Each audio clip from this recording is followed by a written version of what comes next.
බුදුරජාණන් වහන්සේගේ සම්බුද්ධ පරිනිර්වාණයෙන් පසුව උන්වහන්සේ දෙසූ ශ්‍රී සද්ධර්මය ලෝකේ පුරාම ව්‍යාප්ත වෙන්න පටන් ගත්ත බව අපි හැමෝම දන්නවා. අශෝක අධිරාජ්‍යයාගේ කාලයේ ඉඳන් දඹදිව සිට ඇෆ්ගනිස්තානය, පාකිස්තානය වගේ රටවල් හරහා මධ්‍යම ආසියාවටත්, චීනය, ටිබෙටය, ජපානය සහ අග්නිදිග ආසියාව දෙසටත් මේ අසිරිමත් ධර්මය පැතිරලා ගියා. කාලයාගේ ඇවෑමෙන් මධ්‍යම ආසියාවේ බුදුදහමේ සලකුණු අතුරුදහන් වෙලා ගියත් පෙරදිග ආසියාතික රටවල් බොහොමයක් අදටත් බුදුදහම තමන්ගේ ප්‍රධාන ආගම විදියට හදවතින්ම වැළඳගෙන ඉන්නවා.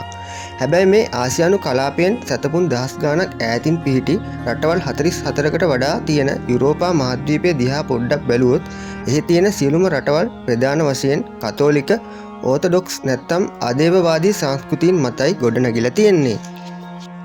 ඒ විවිධත්වය අතරේ මුළු යුරෝපයටම එකම එක බෞද්ධ රටක් තියෙනවා. අතීතයේ ඉඳන් අද වෙනකම්ම බුදුදහම තමන්ගේ ප්‍රධාන ආගම විදිහට අදහන පෙරදිග බෞද්ධ සංස්කෘතික අසිරිය යුරෝපා පස්මත ජීවමානව තියාගෙන ඉන්න ඒ රට තමයි කල්මීකියාව කියන්නේ. අද වීඩියෝව තුලින් අපි යමු යුරෝපයේ හැංගිලා තියෙන එකම බෞද්ධ අත්දැකීම හොයාගෙන. රුසියාවේ නිර්තදිග කොටසේ කැස්පියන් මුහුදට වයඹ දෙසට වෙන්න පිහිටලා තියෙන කල්මීකියාව රුසියාවටම අයත් ස්වයං පාලන ජනරජයක් වෙනවා. භූගෝලීය වශයෙන් මෙය යුරෝපා මහද්වීපයට අයත් වෙනවා. වර්ග කිලෝමීටර් 76000ක් පමණ විශාල කල්මීකියානු ජනරජය ශ්‍රී ලංකාවටත් වඩා තරමක් විශාල රාජ්‍යයක් වෙනවා. 2,76,000ක් තරම් කුඩා ජනගහනයක් ජීවත් වෙන මේ රටේ අගනගරය එලිස්ටා නගරයයි. යුරෝපා මහද්වීපයේ පිහිටලා තියෙන විශාලතම බෞද්ධ විහාරස්ථානයත් පිහිටලා තියෙන්නේ කල්මීකියාවේ එලිස්ටා නගරය තුලමයි. කල්මීකියාව කියන්නේ සම්පූර්ණයෙන්ම ස්වාධීන රටක් නෙමෙයි.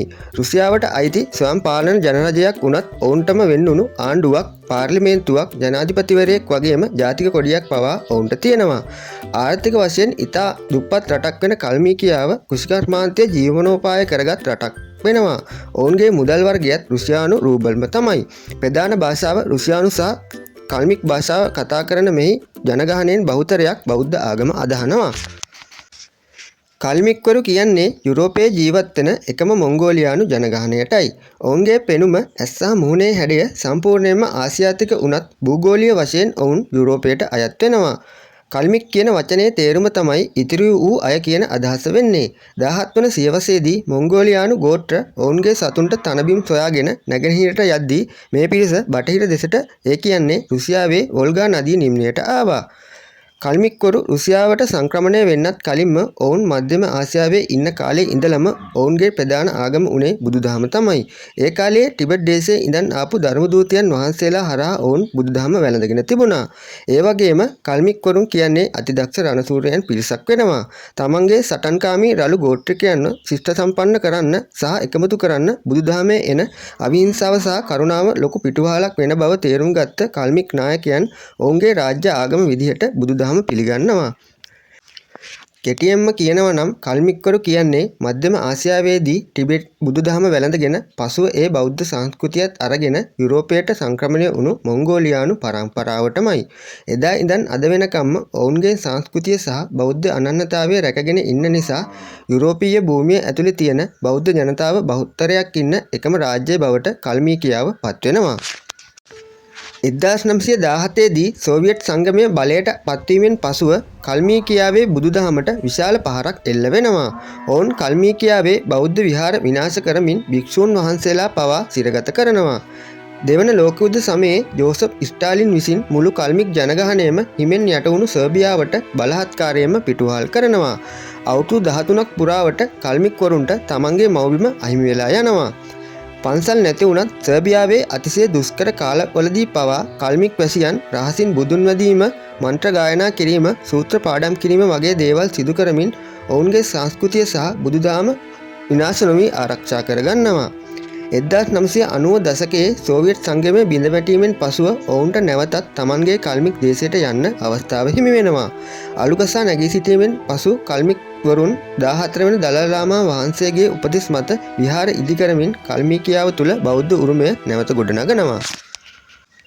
වර්තමානයේ වෙනකොට කල්මීකියාවේ ආරක්ෂාව, විදේශ ප්‍රතිපත්ති සහ ආර්ථිකය තීරණය කරන්නේ මොස්කව් නුවර පිහිටි මධ්‍යම රජය විසින් වුණත් රුසියාවේ ඉන්න විවිධ ජාතීන් අතරින් කල්මික්වරුන්ට රුසියානු රජය ඇතුලේ ස්වයං පාලන බලතල සහ සංස්කෘතික නිදහස ලබා දීලා තියෙනවා. රුසියානු ආණ්ඩුක්‍රම ව්‍යවස්ථාවට අනුව රුසියානු පාර්ලිමේන්තුව විසින්ම රුසියාව තුළ ප්‍රධාන සාම්ප්‍රදායික ආගම් හතරන් එකක් විදිහට බුදුදහම පිළිගෙන තියෙනවා. ඒ හේතුව නිසාම කල්මීකියාවේ ප්‍රධාන බෞද්ධ විහාරස්ථාන ගොඩනගන්න වගේම පවත්වාගෙන යන්න රුසියානු රජයෙන් රාජ්‍ය අනුග්‍රහය නිරන්තරයෙන්ම ලැබෙනවා.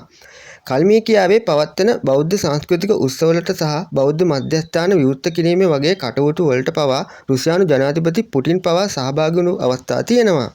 තවත් සරලවම පැහැදිලි කරනවා නම් කල්මීකියාව තුළ බෞද්ධ ආගම සහ සංස්කෘතිය ආරක්ෂා කරන්න සහ නිදහසේ පවත්වාගෙන යන්න රුසියානු රජය පූර්ණ ආගමික නිදහස කල්මීකියාවට ලබා දීලා තියෙනවා.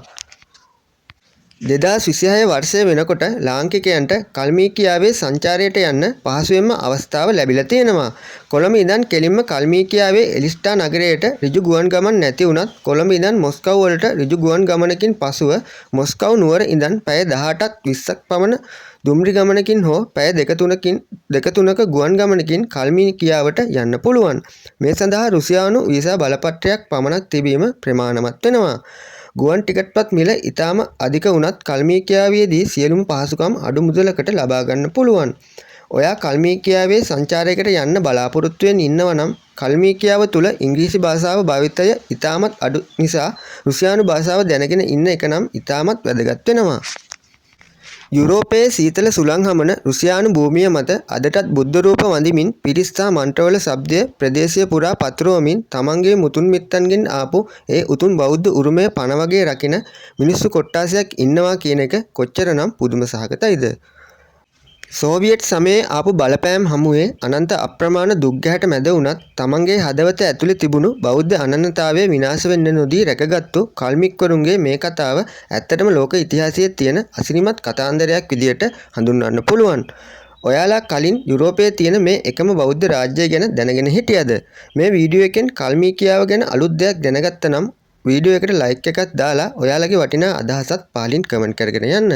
මේ වගේ අපූර්ව තොරතුරු පිරුණු වීඩියෝ නිතරම බලන්න අපේ රහස්මාවත YouTube නාලිකාව subscribe කරලා එකතු වෙන්න කියලා මතක් කරන ගමන් අදට මේ වීඩියෝ එකෙන් සමුගන්නවා. ඔයාලා හැමෝටම සුබ දවසක්.